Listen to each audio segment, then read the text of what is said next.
नमस्कार। आज की इस ऑनलाइन क्लास के टॉपिक में अपन लेते हैं फिजिक्स का एक टॉपिक चैप्टर फर्स्ट से और क्लास 12th का, और जिसका नाम है विद्युत क्षेत्र। विद्युत क्षेत्र चैप्टर को पढ़ने से पहले विद्युत क्षेत्र किस चीज़ पर आधारित होता है और इसकी प्रमुख बात क्या होती है वो समझना देखिए आवश्यक है। और विद्युत क्षेत्र जहाँ बात आती है तो सबसे पहले अपन पढ़ेंगे आवेश के बारे में कि आवेश क्या होता है, व्हाट इज चार्ज, चार्ज क्या है, आवेश क्या है। तो देखिए आवेश को अपन निम्न प्रकार से समझ सकते हैं। आवेश के लिए यदि अपन ने कांच की छड़ ली और उसको रेशम के कपड़े से रगड़ा तो अपन क्या देखते हैं कि वो कांच की छड़ उस कपड़े से रगड़ने के बाद छोटे छोटे तिनकों, छोटे छोटे कागजों, हल्की फुल्की जो मिट्टी होती है उसको वो आकर्षित करने लग जाती है। ये किस गुण के कारण होता है? रगड़ने से पहले वो छड़ ऐसा कुछ नहीं कर रही थी, लेकिन जैसे अपन ने उसको उस रेशम के कपड़े से रगड़ा तो वो उन चीज़ों को अपनी ओर खींचने लगती है।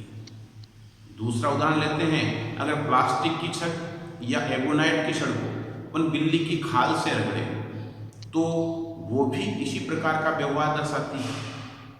इसका तात्पर्य ये हुआ कि इन चीज़ों में, इन दोनों चीज़ों में उस घर्षण के बाद कोई ना कोई एक ऐसा गुण आया है जिसके कारण वो इस प्रकार का व्यवहार दर्शाने लगी है। और यही जो मूल गुण है पदार्थ का, द्रव्य का, जिसके कारण वो इस प्रकार का व्यवहार दर्शाते हैं कि वो किसी वस्तु को अपनी ओर आकर्षित करती हैं और किसी वस्तु को अपने से प्रतिकर्षित करती हैं, रिपल्स करती हैं या अट्रैक्ट करती हैं। तो ये जो गुण है यही आवेश कहलाता है। तो अपन कह सकते हैं कि आवेश किस द्रव्य का वह मूल गुण होता है जो उसमें विद्यमान होता है, जिसके कारण वो चुंबकीय क्षेत्र का या विद्युत क्षेत्र को उत्पन्न करता है या उस क्षेत्र को अनुभव करता है। तो वह पदार्थ का गुण क्या कहलाता है? आवेश कहलाता है। तो आवेश की परिभाषा सिद्ध हुई कि किसी द्रव्य का वह गुण जिसके कारण वह क्या करता है कि अपने आसपास चुंबकीय क्षेत्र या विद्युत क्षेत्र उत्पन्न करता है या उसको फील करता है, उसका अनुभव करता है, तो उसे अपन आवेश कहते हैं। आवेश दो प्रकार के होते हैं, एक होता है धनात्मक आवेश, पॉजिटिव चार्ज, और दूसरा होता है ऋणात्मक आवेश, नेगेटिव चार्ज। आवेश दो ही प्रकार के होते हैं। अब पॉजिटिव और नेगेटिव आवेश को समझने के लिए अपन उदाहरण लेते हैं कि जैसे ये कांच की छड़ है, इस कांच की छड़ को रेशम के कपड़े पर रगड़ करके अपन क्या करते हैं कि एक धागे से इस प्रकार स्वतंत्रता पूर्वक लटका देते हैं।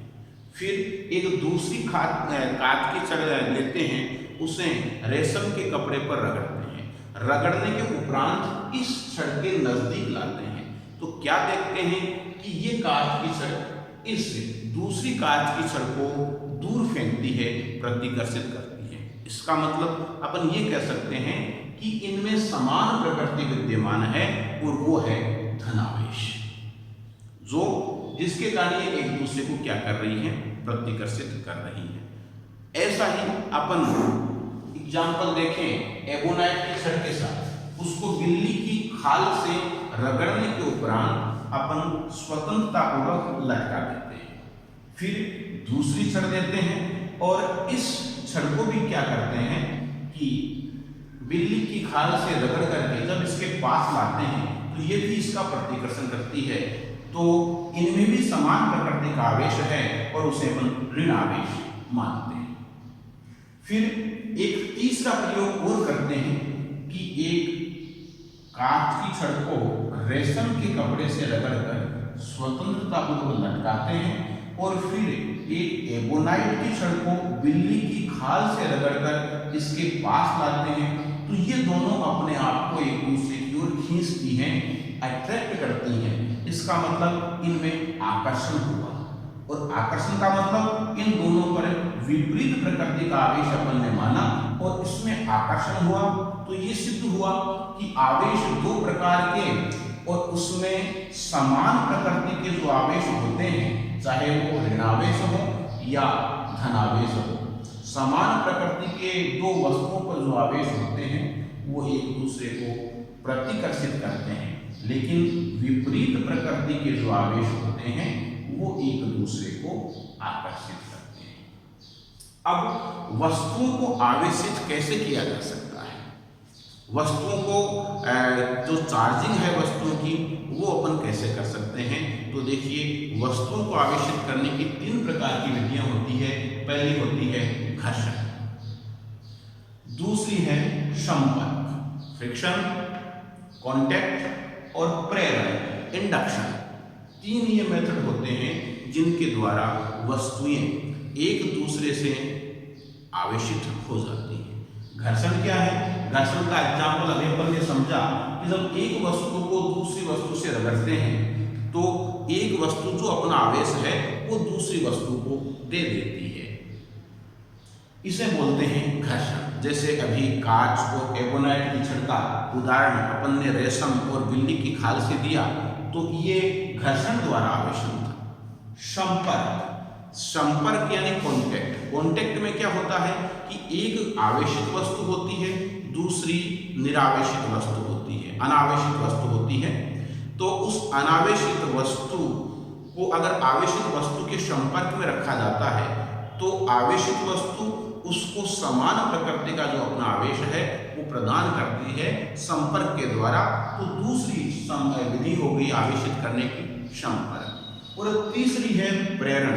प्रेरण का मतलब इंडक्शन, बिना संपर्क के। बिना संपर्क के यदि एक वस्तु दूसरी वस्तु को विपरीत प्रकृति का आवेश प्रदान कर दे तो उस चीज को अपन कहते हैं प्रेरण। अब आवेश का मात्रक क्या होता है?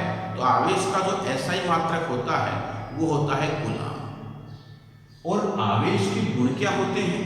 तो आवेश का पहला गुण है योज्यता, एडिटिविटी। योज्यता का मतलब कि यदि किसी निकाय पर समस्त कुल आवेश की हमें गणना करनी है तो उस निकाय पर समस्त आवेश जितने विद्यमान हैं, चाहे वो धनावेश हो या चाहे वो ऋण आवेश हो, उन सब का बीजगणितीय योग कर लेते हैं।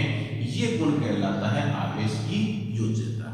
देखिए, अगर कोई निकाय है, अपन देखें उस पे -4 कूलाम आवेश है, +3 कूलाम आवेश है और +5 कूलाम आवेश है, तो उस निकाय का कुल आवेश कितना होगा? 5 और 3 8 प्लस का, और 8 में से अगर माइनस का 4 जाएगा तो उस निकाय का कुल आवेश होगा प्लस का 4 कूलाम, यानी धनावेश उस पर 4 कूलाम अपन कह सकते हैं। तो ये चीज है योज्यता। दूसरा है संरक्षण, कंजर्वेशन।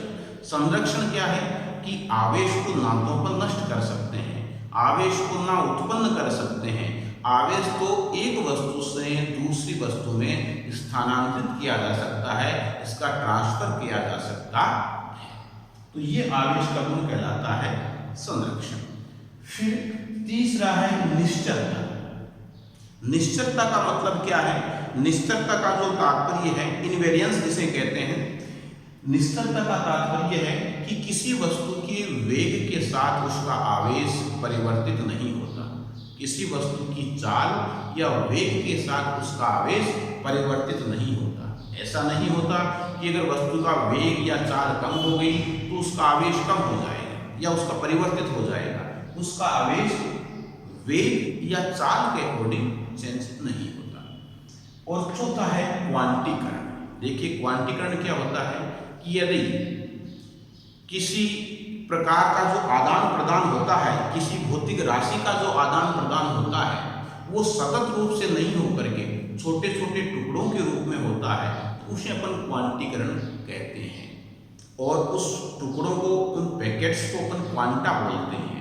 तो आवेश का क्वांटीकरण की बात अपन करें तो कम से कम 1 इलेक्ट्रॉन का आदान प्रदान पहले होता है, और 1 इलेक्ट्रॉन पे जो आवेश पाया जाता है वो 1.6 इंटू 10⁻⁻19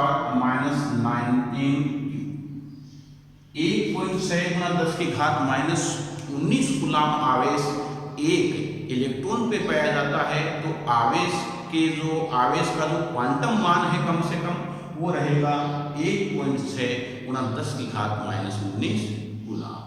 तो इस वीडियो में था आवेश, उसकी परिभाषा, प्रकार, वस्तुओं को आवेशित कैसे कर सकते हैं और आवेशों के क्या गुण होते हैं, इनका आधारभूत। और अगले वीडियो में अपन देखेंगे कूलम्ब का नियम।